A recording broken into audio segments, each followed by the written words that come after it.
All right, have and have not fans, here we are talking about 2018 for the haves and the have nots. And before I go any further in the video, yes, I do have a couple more videos I'll probably put out either right before New Year's or sometime next week, so it'll be close to the first.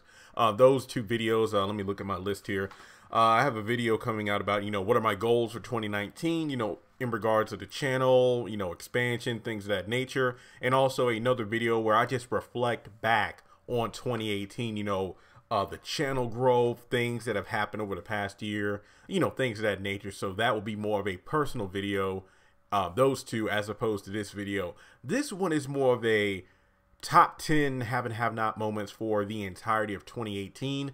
We're talking things that went on in the actual series and things that went on in real life in regards to the series, so just be aware of that. And when it comes to this list, it was really at first me jotting down things that I remember more than anything else. This is me not looking on my channel, not looking on Instagram, not looking on social media, because I could have easily, like, for example, I could just look at like the top 10 videos on my channel for the year. That might give me an idea of what were some of the biggest events. But then I thought, you know what, let me just be more, random about it, and more, not random, but more personal about it. Let me just sit back by myself out looking at any kind of other resource and just think back, what do I remember most between when the show started airing, early January 2018 to when it ended November the 6th. Between that time gap and even after that, what really popped out to me the most? What were some of the things that people were talking about more than anything else? And that's how I came up with the list. So even though it's like a top 10 list, I did my best to put it in some sort of order. And again, this is just my personal take on what were some of the biggest events that had people talking the most over this past year. So with that being said, some of these items you might actually remember from a video I did a few months ago about the top 10 moments of the haves and have-nots so far this year. So with that being said, number 10, Stephanie Mills. The fact that she appeared in the show earlier this year, I believe it was during Derek and Hannah's first date. At first they went to a restaurant, but then they went to a club, and Stephanie Mills was there. I mean, the fact she did I Feel Good All Over, I Feel Good All Over, I mean, that had me on a Stephanie Mills stint for weeks, just listening to her music, live performances. What really got me was, number one, I never saw it coming. I mean, I do recall months ago people telling me, hey, Jeremy, Stephanie Mills is stated to have a role in the show, but we didn't know what kind of role it was. A lot of people were saying, what if she's Veronica's mom or something like that? But it was never speculated that she would be on the show just to be on the show for a musical appearance. So yes, Stephanie Mills was slated to be on the show a while ago, but I think that was really before I really started doing videos about casting decisions and stuff like that. I think I might have mentioned it, but I didn't really go full in depth like I do now. But Stephanie Mills actually singing and actually doing the entire song. It wasn't one of those things where, she might sing a couple of verses, then we'll cut to commercial.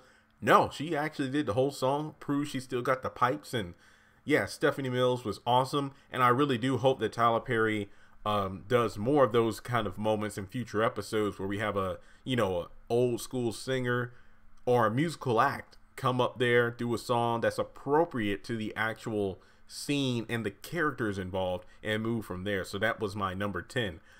Number 9 is a bit of controversial, and true, this could almost be on my reflections of 2018 video, and I'm pretty sure it will be. But in regards to the scene in David's condo that he set Jeffrey up in temporarily, and Justin came over, and when I say came over, I mean he stalked or followed Jeffrey, and Jeffrey was the one that opened the door, so that was on him. And those two eventually make out, have sex, whatever you want to call it. And I remember doing a video on was this scene too much, and my gosh, the backlash from that. I mean, I even did like a follow-up video because, to be honest, I felt uncomfortable talking about the subject. So in a way, people are like, oh, you're just being homophobic like Veronica. I honestly had no idea how to word, you know, that particular scene. But thankfully time has, you know, passed and I've gotten better at communicating my feelings towards those kind of things. But it was just one of those things where I just felt it was unnecessary. But their faces were so funny. And then the fact that I did, like, you know, a little collage with Tyler Perry's face there, so that was pretty weird, you know, pretty funny at the same time. But it was definitely one of those moments like, damn, it took the channel by storm. So I mean, in my book, it was one of the biggest videos on the channel. Maybe not view wise, I do believe it did get a significant number of views, but it was just one of those videos where there were a ton of comments. But yeah, so Jeffrey and Justin. But you know what? I will admit, aside from the awkwardness of the scene, it just really proves that Jeffrey is and I hate to use this word because he's really made character growth in some ways this season weak in the fact that he just seems to take advantage of people. And I need to do a video about that soon. But in regards to, you know, him using Landon as a scapegoat in order to get back at Veronica, it's like all the frustrations of his mother not really accepting him being gay. He pretty much just freely had sex with Landon to get over it. Then Justin, he keeps saying like, no, I had a moment of weakness. And I'm like, dude, you always have moments of weakness. Like whenever he puts his hand on your crotch or whatever, or your or your inner thigh, you just give in to him. And all of a sudden it's like, Justin, go away. No. And then Justin, being the creep he is correct in saying that Jeffrey likes it. And then you look at recently, he used Madison in order to discuss his mother to leave the house. So yeah, Jeffrey really isn't a good guy when you think about it. So yeah, I want to jot that down. I need to do a video about that. All right. And now we go on to number 8, which is my favorite number, by the way. Not the actual thing that I'm talking about, but 8 just happens to be my favorite number. We're talking about a twofer here. Melissa and Erica's pregnancy. Now, keep in mind, when I say Erica's pregnancy, I'm not really talking about Erica as a character on the show. I'm really talking about the actress Priscilla in regards to her looking a little thicker in more ways than one during the premiere of season 5 back in January. I mean, if you remember, the first scene we saw her in was when her and David pulled up to the new house, and she happened to be wearing David's blazer, I believe. And she looked obviously like, you know, she was with child. And as the season went on, you know, it became a little bit more and more apparent like, yo, she actually might be pregnant. But it wasn't until like the latter half of the season where she looked a little bit smaller.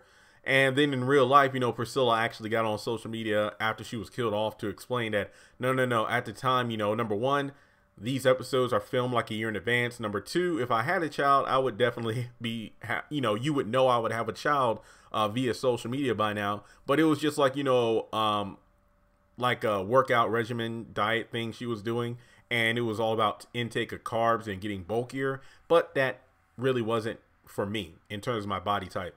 So that was a big, you know, point of discussion. Like every week, more and more people were asking, is she pregnant? Then we get to Melissa and the real question of whether or not she's pregnant.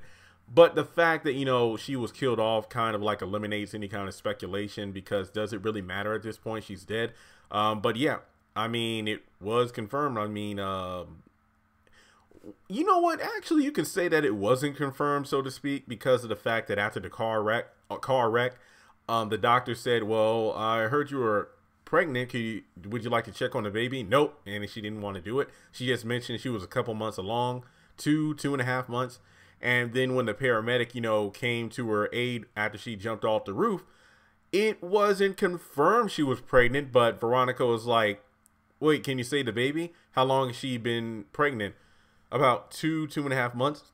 Then no, we can't say the baby. And that was the end of that. So technically speaking, we never got the full-on confirmation. But the fact that it was stated like off screen, Veronica would continuously take her to doctor's appointments and whatnot, she was probably pregnant. But once again, it doesn't matter. But a lot of people are saying that, you know, hey, with Melissa having sex with Benny and whatnot, you know, she probably got knocked up by him. It would have been an interesting story take. But once again, she's dead, so it kind of doesn't matter. So now we move on to number 7.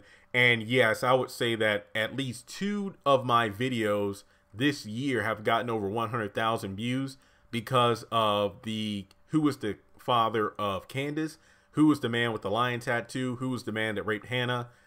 I don't even have to go into great detail about this. The mystery of Candace's father, from the moment that Hannah told the story, actually, from the moment that Hannah and Benny were in Candace's room, and then the guy she met at the bar was brought up to the room, and she said, "That's your father." That was it. You know, the haves and the have-nots community broke down. We were going on and on, you know, who's the father? Is that really the guy? What does this mean for the show? And then the next episode at the very beginning, that was debunked that it wasn't the guy. But then we got something even greater, which is the actual backstory to how Hannah was raped, how Candace got conceived, how she was raised. But at the same time, kind of retcon things, because technically at the beginning, Candace was meant to be younger than Benny. But yes, the mystery, we're still talking about it. And yes, Derek does seem to be the likely candidate, but then Jeffrey Owens' character is set to come along, and now people are talking about him being the father. But yeah, there are just so many questions that are left unanswered, so perhaps next season we will get some of those questions answered. Then we move on to number 6, and this is like really encompassing from September when they were filming season 7 to the promo shoots a few weeks ago. Number 6 is like the behind the scenes looks, pretty much talking about everything we've gotten on social media. I dare say that 2018 has been the year of the most social media activity for the haves and the have-nots in regards to promotion, behind the scenes footage by the cast members, by OWN, talking about what's to come. And, you know, Captain Cryer calling me out. But yes, I feel like 2018 has been the year where we've gotten the most behind the scenes looks than ever before.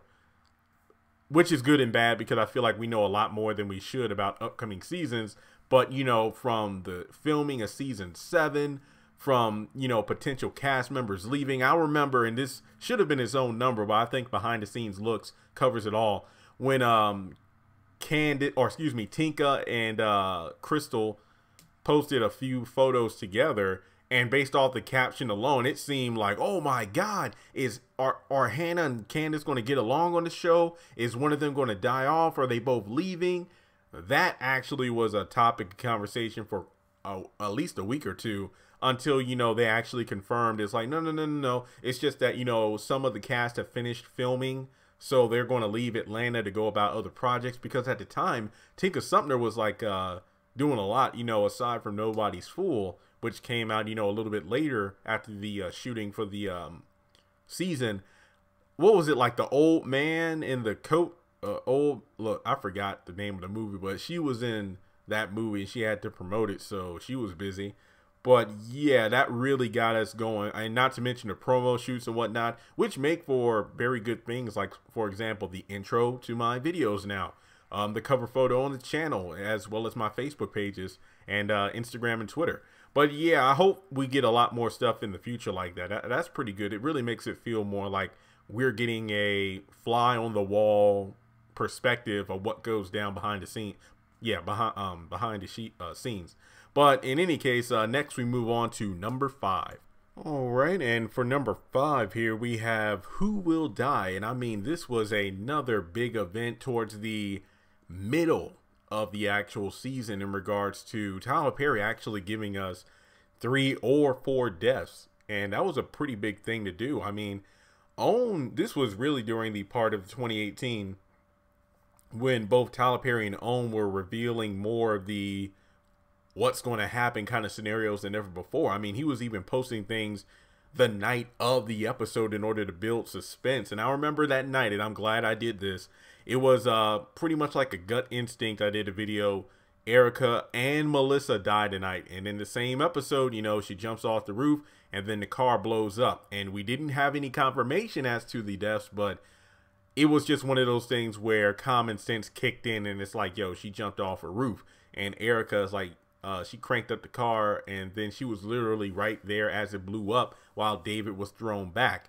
And, you know, Oscar was thrown out of the window, if I'm not mistaken, the episode before the car explosion. So really, it was just one of those things where 3 or 4, it was a good way of putting it, because the 4th potential death could have been the baby of Melissa, while Erica was iffy as to whether or not she was pregnant. But yeah, it was a pretty big event that led to a string of videos on the channel. So just the hype build up towards that was pretty good. And the fact that Tyler Perry killed off that many characters at one time was also impressive as well. But not so impressive was the fact that all of these characters, for the most part, were written in ways that were unlike their characters, such as Erica just being boxed up the entire season. She was at David's house.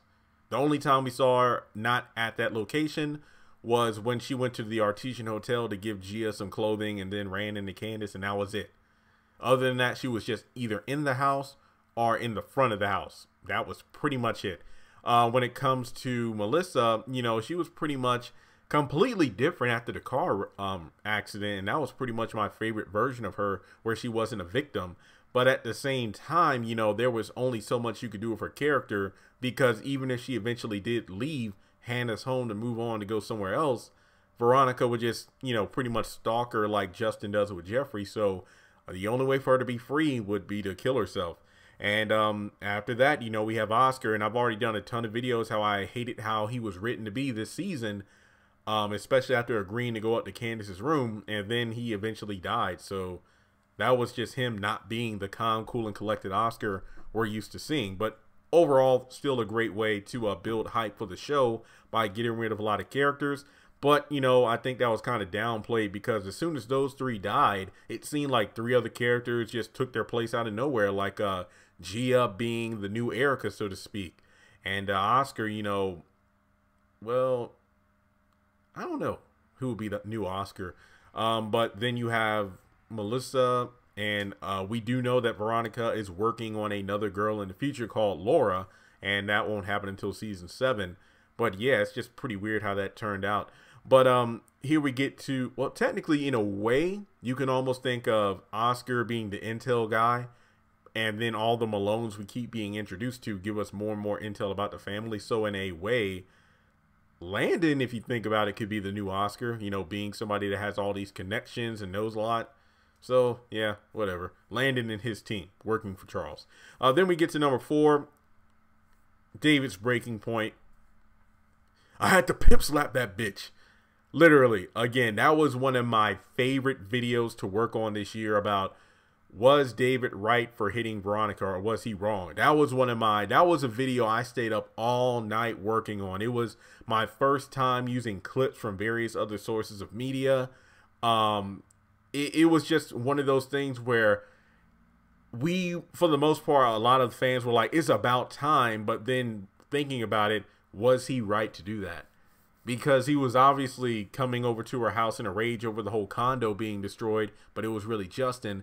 But the slap itself was like a culmination of everything Veronica has done up to that point, but also the fact that, you know, he was being provoked, not just verbally, but she was physically shoving him and whatnot. Granted, she was drunk, but this isn't the first time this has happened. All the times, you know, she's destroyed his property over at the house, violated the restraining order, threatened him or any person he's cared about. So to actually get one slap, oh, suddenly David's a monster, when you look at everything Veronica's done to him up to that point. So the question is, who was right and who was wrong? But it turns out by doing that, it only made things worse, because that slap was what triggered her to have the car blown up, which led to, you know, where we are now. So yeah, that pimp slap, if I'm not mistaken, I think Veronica was trending that night. So yeah, that was definitely a big event. All right, then we get to the top 3, and number 3, the fact that we've gotten more episodes in 2018 than ever before. I think we got, what, 33 episodes this year. We had 10 episodes, then a couple months off, came back for another dozen or so.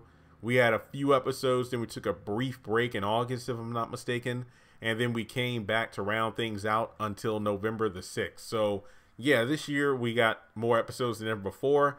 But it was confusing as hell because there was no consistency. We really didn't know until, you know, last minute when we would be getting episodes, how many we would be getting. And that just leaves me confused as to what to expect next year in 2019. I mean, did we get more episodes than ever before because of the fact that If Loving You Is Wrong was off the air for so long, so Tyler Perry needed to fill in the space? Is he pumping out more episodes than before because of his deal with Viacom? but the fact that we know the show isn't leaving OWN pretty much stomps that out. So yeah, just the fact we got more episodes than before is a good and bad thing. It was great for me as a content creator, but in terms of being a fan like everyone else, I got burnt out because of the fact that we had so many storylines going on for so long.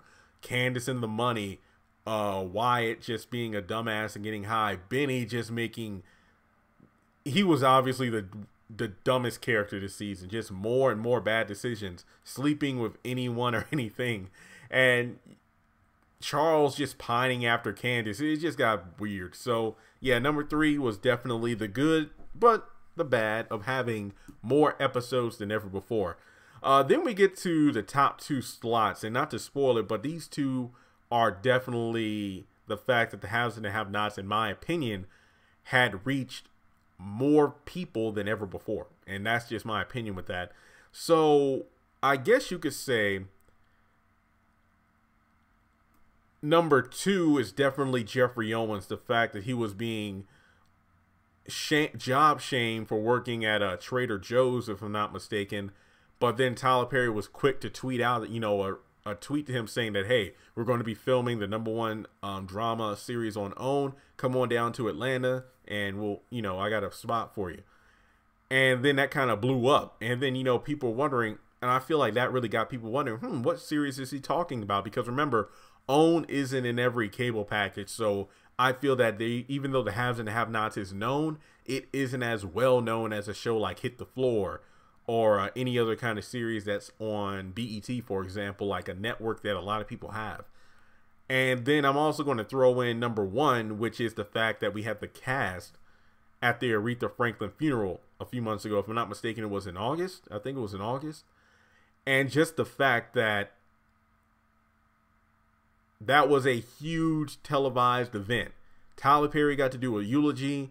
The cast stood up. It was recognized as Aretha's favorite TV show. I mean, I feel like that really helped the haves and the have-nots get more recognition around the globe than ever before.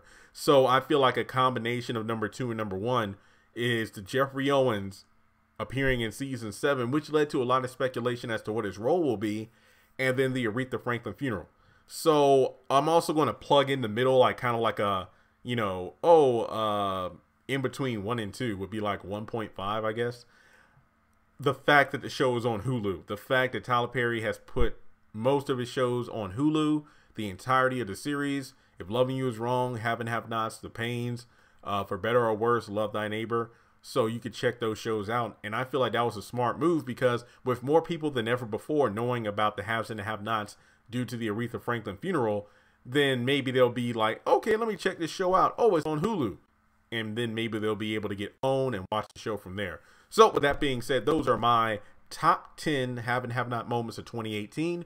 What moments do you feel like, you know what, Jeremy, these 10 were good, but I have a couple moments that I feel were the biggest?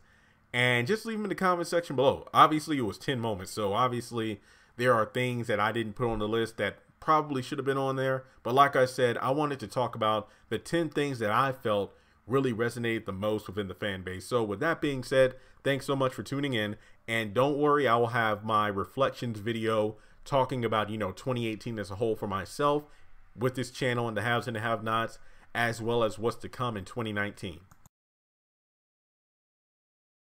Congratulations on making it to the end of this video. If you like what you saw, be sure to hit that thumbs up button as well as leaving your thoughts in the comment section below so we can keep the conversation going. On the left hand side of the screen, you should see a picture of Jeffrey Harrington. You can click on him in order to subscribe, but also hit the bell notification icon. That way you don't miss out on any new content.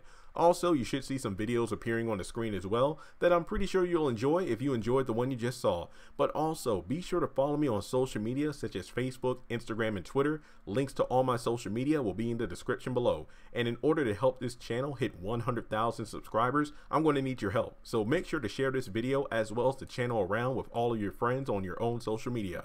But once again, thanks so much for tuning in, and I'll catch you all in the next video.